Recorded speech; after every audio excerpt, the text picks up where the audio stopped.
Viver Bem. Oferecimento Center Plástica. Aprimorando sua beleza.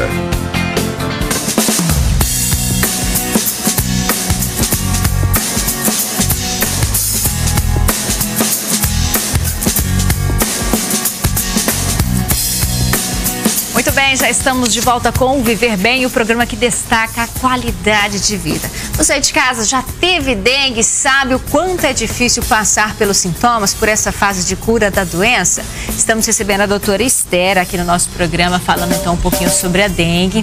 E doutora, é mais comum do que a gente imagina, né? A gente sempre conhece alguém que teve a doença, em casa alguém passou por este problema. A gente conversou inclusive com uma pessoa que conta aí como é difícil passar por esse período e o que faz hoje para evitar a doença novamente. Queria convidar a senhora então para a gente assistir ao VT. Me chamo Janaína de Araújo Barros, tenho 22 anos e sou estudante de jornalismo. Então, há umas 2 semanas eu vinha sentindo muita dor de cabeça.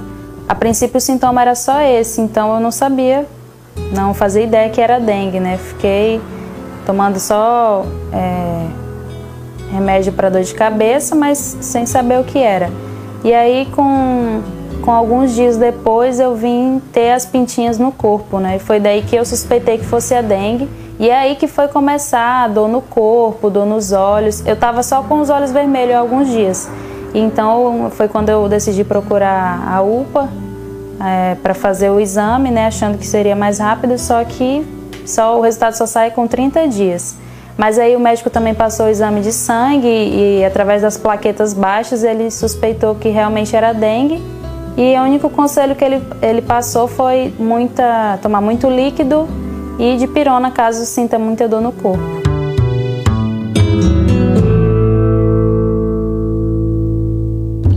O vírus da dengue é transmitido pela picada da fêmea do Aedes aegypti.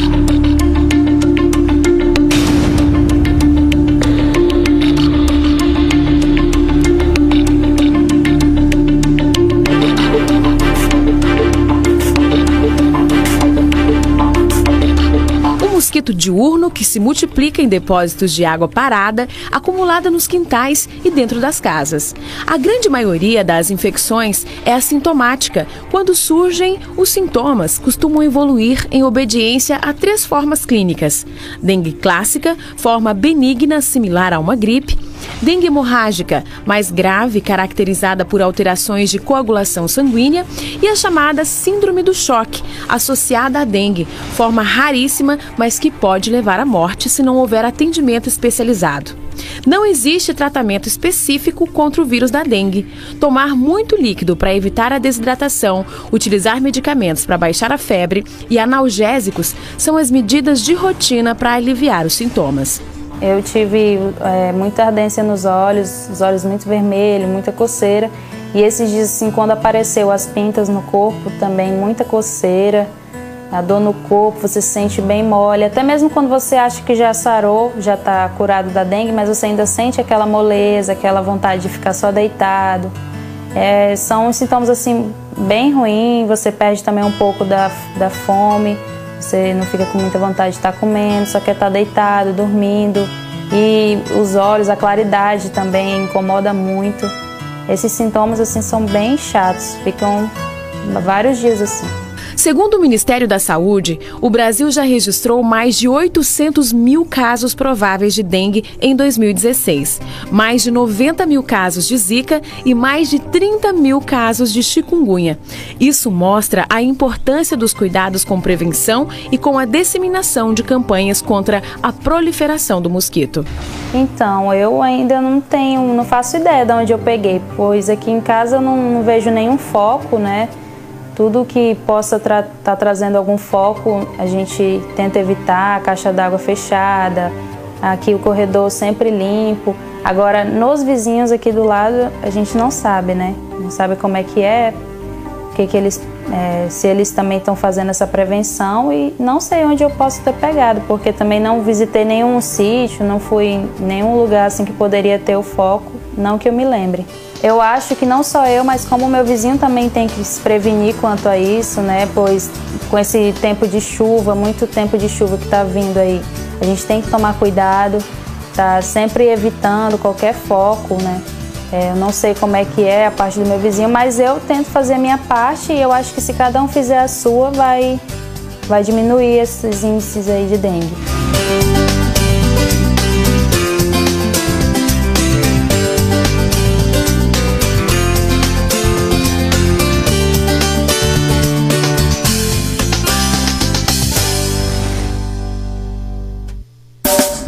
A gente percebe o quanto é difícil, né? A gente acaba ficando afastado do trabalho, desmotivado, é aquele cansaço intenso, não é fácil.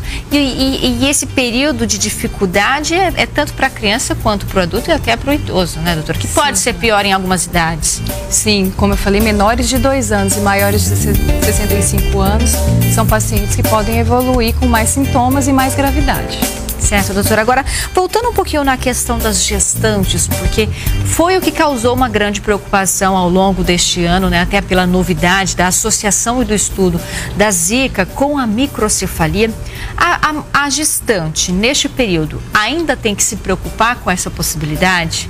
Tem sim, Renata. Nós tivemos casos anteriores e a doença ela pode se manter por um longo período no nosso país. Então, as gestantes devem sim ter um cuidado redobrado nesse período. Mas o que elas podem fazer para evitar de contrair a Zika? Utilizar roupas, né, manga comprida, calças compridas, para evitar a exposição ao mosquito, o uso de repelentes, telas na casa, tudo isso para evitar a contaminação através da picada do mosquito. Porque às vezes não adianta a gente fazer o dever de casa se no vizinho a proposta também não foi adotada. Então a gestante tem que evitar uma exposição ao mosquito. E com isso, no acompanhamento gestacional, identificar se teve o problema com a doença ou não. Mantendo esse tratamento, é possível, de repente, evitar, então, que a Zika se agrave e tenha a microcefalia? Sim, eu tenho que diminuir o número de casos, Renata. Gestantes, qualquer gestante, como eu falei, a Zika muitas vezes pode passar desapercebida. A gestante percebe somente, algumas perceberam somente a vermelhidão no corpo e depois tiveram seus filhos com esses casos de microcefalia e foram então investigadas através da sorologia e viu-se que elas tinham, na verdade, contraído Zika. Muitas acharam que era dengue e, na verdade, depois se viu que foi o Zika vírus. Mas não há um exame específico para a gestante saber se ela está com a Zika ou não? Existe sim, existem os exames. Então, toda gestante que suspeita de dengue ou Zika ou de chikungunya, eles devem procurar o médico, que serão realizados esses exames. Os exames já estão sendo realizados em Rondônia ou continuam sendo mandados para outros estados? Alguns estão, dependendo da demanda, é referenciado. Certo, doutora. Agora, uma curiosidade, a dengue, se for tratada corretamente, quando não se leva ao óbito, existe alguma possibilidade de ficarem sequelas, algum tipo de alteração? As pessoas elas podem permanecer com uma fraqueza até durante 20 dias, mas existem também a forma neurológica, que são pacientes que evoluem com problemas no sistema nervoso central. O vírus atingindo, né, os nervos, o cérebro, e aí esses pacientes podem sim ter sequelas graves e até mesmo permanentes. Que tipo de sequelas permanentes eles podem ter, por exemplo? Dependendo da doença, mas os pacientes podem ficar com déficit motor, para andar, problemas neurológicos no cérebro, diversos, Renata. A Guillain-Barré é uma consequência parecida como essa, que pode estar associada a dengue, Zika ou chikungunya? Sim, ela é uma doença que ataca o sistema nervoso central, que ataca os nervos, e a pessoa vai ficar então com uma deficiência motora, para andar, para se movimentar, e pode sim. E o bebê que teve que foi depois que a gestante já teve o seu bebê, se ele for picado pelo mosquito, ele já não desenvolve mais a microcefalia? Não, a microcefalia ela ocorre quando a gestante é picada durante o período gestacional, né? Viu-se que os relatos principalmente ocorrem quando a gestante é picada no primeiro trimestre. Porque essas consequências né? são mais graves. É quando o feto está se desenvolvendo. Então, o bebê ele pode, depois de nascer, ele desenvolver a doença. Ainda não se sabe se ele pode depois apresentar alguma consequência disso. Como eu te falei, é tudo bem recente. E algum destes vírus, Zika, chikungunya e dengue, podem ser transmitidos através da relação sexual? Sim, o Zika, existem relatos dele ser transmitido através da relação sexual. Tanto que a Organização Mundial da Saúde, ela incluiu o sexo seguro como uma forma de se evitar a contaminação do Zika. E tivemos registros aqui em Rondônia semelhantes ou não? Não há como se transmissão levantar? sexual? Não tem como se... Já há uma confirmação, doutora, de que o aumento de casos de microcefalia no Brasil, então, é causado pelo vírus Zika. E como que Rondônia, o nosso sistema público de saúde, está lidando com isso?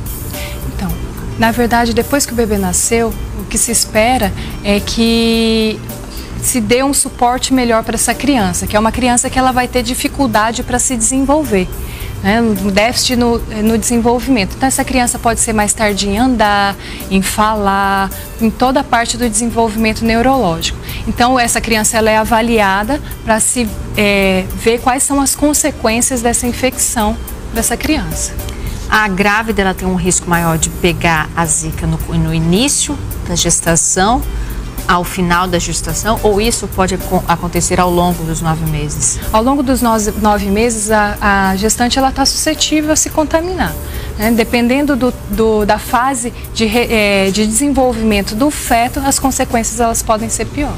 Muito legal. Olha, doutora, daqui a pouquinho então a gente vai aprender um pouco mais sobre a prevenção, porque a prevenção, existem os métodos para se evitar, né, a presença do mosquito, estar próximo do mosquito, mas o fato é, todos temos que cuidar das nossas casas, evitar reservatório de água parada, para que o mosquito não se prolifere e a doença chegue ao fim. Há uma possibilidade, é uma utopia pensar que a dengue pode chegar ao fim? Eu acredito que não, Renata. Eu acho que a população pode sim se conscientizar, pode sim fazer a sua parte e a gente conseguir diminuir e até mesmo erradicar a doença do nosso meio. Daqui a pouquinho, então, a gente conversa sobre essa prevenção, doutora. Eu quero convidar que a senhora continue aqui conosco. Você de casa também não saia daí. Você vai aprender, então, como evitar o mosquito da dengue na sua casa. Porque às vezes a gente pensa que sabe de tudo, mas ainda há muito o que se aprender para evitar a doença. Não saia daí que nós voltamos já.